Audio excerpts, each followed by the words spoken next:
Hello बच्चों, एक बार फिर से स्वागत है आप सभी का द्रोड़ स्कूल में। बच्चों, हम लगातार मैथ्स के हर एक चैप्टर के पांच इंपॉर्टेंट क्वेश्चन है, 5 मोस्ट इंपॉर्टेंट क्वेश्चन जो आपके एग्जाम में पूछे जाने की पूरी संभावना है। तो ये 5 क्वेश्चन तो आपको जरूर सॉल्व करने हैं, ठीक है।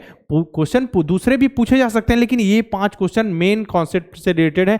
अगर इन 5 क्वेश्चन को आपने सॉल्व कर लिया तो पूरे कॉन्सेप्ट, जितने भी कॉन्सेप्ट है बेसिक, आप सब समझ जाएंगे। इसी से रिलेटेड क्वेश्चन आपके एग्जाम में होंगे, ठीक है। तो इसको मिस नहीं करना है आपको। जितने भी चैप्टर से रिलेटेड, नंबर सिस्टम से मैंने स्टार्ट किया, होल नंबर, ठीक है, इसका फ्रैक्शन समझा दिया।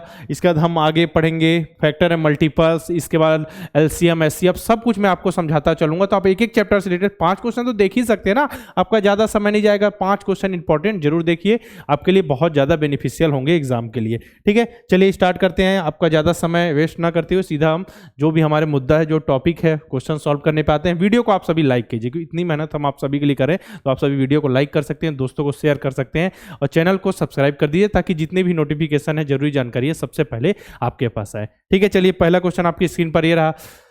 78 के अभाज्य गुणनखंड है the prime factor of 78। Prime number मतलब ये बताइए मुझे, अभाज्य क्या होता है? प्राइम नंबर वह संख्या जो खुद से डिवाइड हो या खुद और एक से, ठीक है, उसे अभाज्य संख्या या प्राइम नंबर कहते हैं। बाकी जो क्या हो, एक और खुद को छोड़ के और नए संख्याओं से विभाजित, उसे भाज्य या कंपोजिट नंबर कहते हैं। पता चल गया, ठीक है। तो आपको बताना है, इसके गुणनखंड करना है, ठीक है। तो गुणनखंड बताना है आपको अभाज्य। तो सिंपल सा देखिए क्या करें, एलसीएम निकालते हैं, ठीक है। एलसीएम देखिए, यहाँ 2 से जाएगा कितने, 39, ठीक है। फिर यहाँ देखें 2 से नहीं जाएगा, 3, 13 बार में। अब 13 तो किसी से विभाज्य नहीं है, तो 13, तो हम इसका अभाज्य गुणनखंड क्या हो गया, ठीक है, प्राइम फैक्टर हो गया। देखिए 2 × 3 × 13, ठीक है, सिंपल सा ऐसा, ठीक है। देखिए यहाँ पे लिखा हुआ अभाज्य गुणनखंड, ठीक है, अभाज्य गुणनखंड, याद रखिएगा, अभाज्य गुणनखंड लिखा हुआ प्राइम फैक्टर, तब हमने क्या है 2 × 3 × 13 हुआ। अगर केवल गुणनखंड रहता तो इसका आंसर हमको मिल गया 2 × 3 × 13। ऑप्शन नंबर ए अपना क्या है, आंसर है, ठीक है। लेकिन अगर केवल और केवल लिखा होता कि यहाँ पे अभाज्य नहीं रहता, केवल गुणनखंड बताइए, केवल फैक्टर्स बताइए, तो 78 किस के पहाड़े में आता है, ठीक है। किस संख्या की, जैसे 1 से डिवाइड है, हाँ, 2 से, जी हाँ, 3 से, हाँ, 4 से नहीं, 5 से नहीं, 6 से, हाँ, 7 से नहीं, 8 से, 9 से, 10 से, 11 से, 12 से, 13 से, हाँ, 13 से, ठीक है। 13 के बाद 14, 15, 16, 17, 18, 19, 20, 21, 22, 23, 24, 25, 26, 27, 26 से, ठीक है। इसके बाद 39 से, 78 से, ये उसके हो गए फैक्टर्स यानी गुणनखंड, ठीक है। अगर लेकिन अभाज्य गुणनखंड की बात की तो हमको ऐसा करना है, ठीक है। तो अभाज्य गुणनखंड प्राइम फैक्टर्स कितने हो गए, 2 × 3 × 13, ठीक है। तो ऑप्शन नंबर, और साथ में गुणनखंड भी मैंने आपको समझा दिया है। नेक्स्ट क्वेश्चन है आपके स्क्रीन पर, निम्न में से कौन 5, 8 तथा 15 का उभयनिष्ठ गुणज है? Which of the following is the common multiple of 5, 8 and 15? तो बताइए कॉमन मल्टीपल कौन है, बता सकते हैं? पहले तो आप मल्टीपल समझिए, गुणज क्या होता है। जैसे आप 5 का पहाड़ा पढ़ते हैं, तो मल्टीपल की बात करें तो 5 एकम 5, 5 दूनी 10, 5 तिया 15, 5 20, 5 पंचे 25, ऐसी 30, 5 सत्ते 35, ऐसे आगे बढ़ते जाइए, ठीक है। तो यही क्या है, उसके गुणज है। 5 के गुणज 5, 5, 10, 15, 20, यही है गुणज, ठीक है। तो ये पूछा गया है कि निम्न में से कौन सा 5, 8 और 15 का उभयनिष्ठ, मतलब तीनों के पहाड़े में जो आए, ऐसी कौन सी संख्या है जो तीनों के पहाड़े में आए?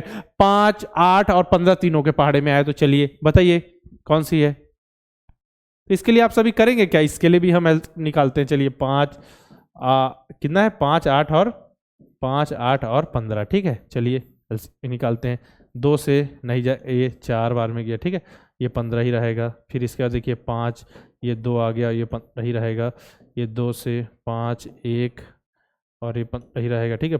इसका 3 से 5, 1 और 5, 5 बच गए, यहाँ पे 1 और 5 आ जाएगा, यहाँ 1 1 हो जाएगा, ठीक है। तो 2 दूनी 4, 4 दूनी 8, 8 से 24, 24 पंचे 120, ठीक है। 120 ऐसी संख्या है जो तीनों की उभयनिष्ठ गुणज है, मतलब तीनों के पहाड़े में आएगी कहीं ना कहीं, ठीक है। तो देखिए 5 को 24 बार जब 5 × 24 करेंगे तो 120, 8 × 15 करेंगे तो 120, 15 × 8 करेंगे तो 120। तो क्या आ गया, उभयनिष्ठ अपना गुणज आ गया, क्या आ गया बताइए, कॉमन मल्टीपल आ गया 120। समझ गए ना। अगर आपसे बोल दिया जाए, इसी में एक आध क्वेश्चन ऐसे होते हैं, 7 का 5वां गुणज लिखिए, 7 का 5वां मल्टीपल लिखिए, तो 7 का 5वां मतलब 7 एकम 7, 7 दूनी 14, 7 तिया 21, 7 चौक 28, 7 पंचे 35।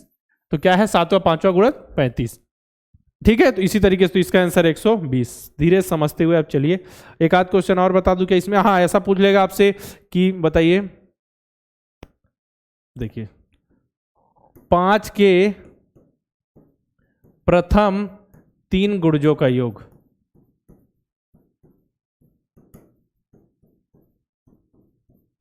बताइए 5 के प्रथम 3, तो 5 एकम 5, ठीक है, प्लस दूसरा के 5 दूनी 10, प्लस 5 तिया 15, तीनों का योग पूछा है तो कितना आ गया 30। ऐसे क्वेश्चन भी पूछे जा सकते हैं, गुणनफल पूछ ले आपसे, जो पूछे आप बिल्कुल आंसर आप सभी को देना, एक भी क्वेश्चन आप सभी को नहीं छोड़ना है। ठीक है, चलिए आगे बढ़ते हैं। अब अगला क्वेश्चन है कि देखिए अब ये क्या है, पावर वाला क्वेश्चन है कि 4 के पावर में 9, 9 के पावर में 3, 7 के पावर में 6 के कुल कितने अभाज्य गुणनखंड। ठीक है, how many prime factors of 4 के पावर में 9, 9 के पावर में 3, 7 के पावर में 6 आर देयर। अब प्राइम अभाज्य गुणनखंड मतलब केवल उसमें अभाज्य संख्या ही आएंगी। अभाज्य संख्या सबसे छोटी 2, 3, ठीक है, 2 के बाद 3, इसके बाद 5।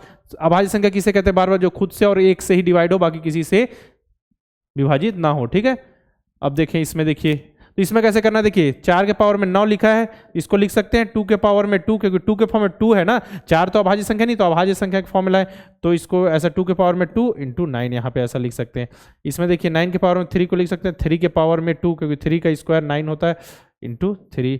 अब ये 7 के पावर में 6 जो है वो तो रहेगा ही, क्योंकि ये भी क्या है अभाज्य संख्या है, ये अभाज्य नहीं था इसको अभाज्य बनाया, ये अभाज्य नहीं तो इसको अभाज्य के फॉर्म में लिखा। अब देखिए 2 है तो इन दोनों का गुणा हो जाएगा, याद रखिए 2 के पावर में 2 इंटू 9 कीजिए, तो ये हो गया 18, ये हो जाएगा 3 के पावर में 6, और 6 क्या है 7 के पावर में 6। देखिए अब 2 भी अभाज्य संख्या, 3 भी अभाज्य संख्या, 7 भी अभाज्य संख्या, अब इन तीनों को जोड़ दीजिए, 18 प्लस 6 प्लस 6, 18 से 24 हो जाए 30। ऑप्शन नंबर कौन सा आ गया, सी। ठीक है 30। तो ये क्या हो गया अभाज्य गुणनखंड यानी प्राइम फैक्टर्स जो हैं, जो अगर ये वाले क्वेश्चन आ जाए आपके पावर वाले तो। ठीक है, अब देखिए नेक्स्ट क्वेश्चन है 8, 12 तथा 36 का उभयनिष्ठ गुणनखंड निम्न में से कौन सा है। Which of the following is the common factor of 8, 12 and 13। देखिए उभयनिष्ठ गुणनखंड लिखा है, यहाँ पे अभाज्य वर्ड नहीं हो जाए, उभयनिष्ठ मतलब जो दोनों में कॉमन रहे। देखिए अब देखिए हम लिखे अब गुणनखंड 8 के गुणनखंड, देखिए मैंने अभाज्य गुणनखंड बोला तब केवल अभाज्य संख्या ही आएंगी ना, यहाँ पे गुणनखंड केवल बोल रहे हैं तो 8 का 1 से 8 विभाज्य है, 2 से, ठीक है 3 से नहीं है, 4 से है और 8 से है। ठीक है, ये गुणनखंड हो गए 8 के। 12 के देखें 1, 2, 3, 4, 5 से नहीं 6 से, और इसका 12 से। अब 36 का देखें किसके किसके पहाड़े में आ जाए, किससे किससे डिवाइड है, 1, 2, 3, 4, 5 नहीं 6, 7, 8, 9, 9 के पहाड़े में, ठीक है 12 के पहाड़े में, 18 के पहाड़े में और 36 के पहाड़े में खुद। ठीक है, अब देखिए अब इसमें कॉमन कौन कौन सा, 1 कॉमन दिख रहा है तीनों में है जो, हाँ कॉमन है। 2 दिख रहा है कॉमन, जी हाँ 2 दोनों में है। 4 दिख रहा है, 4 तीनों में है। इसका कोई और ऐसी संख्या है जो तीनों में है, नहीं ना, बाकी नहीं है। तो 1, 2 और 4 अपना आंसर है। 1, 2, 4 ऑप्शन में क्या, जी हाँ पहला ऑप्शन नंबर ए करेक्ट है, 1, 2 और 4। ठीक है, 4 क्वेश्चन कर लिए। इस तरीके के क्वेश्चन आपके एग्जाम में बहुत ज्यादा पूछे जाते हैं, तो ध्यान रखिएगा।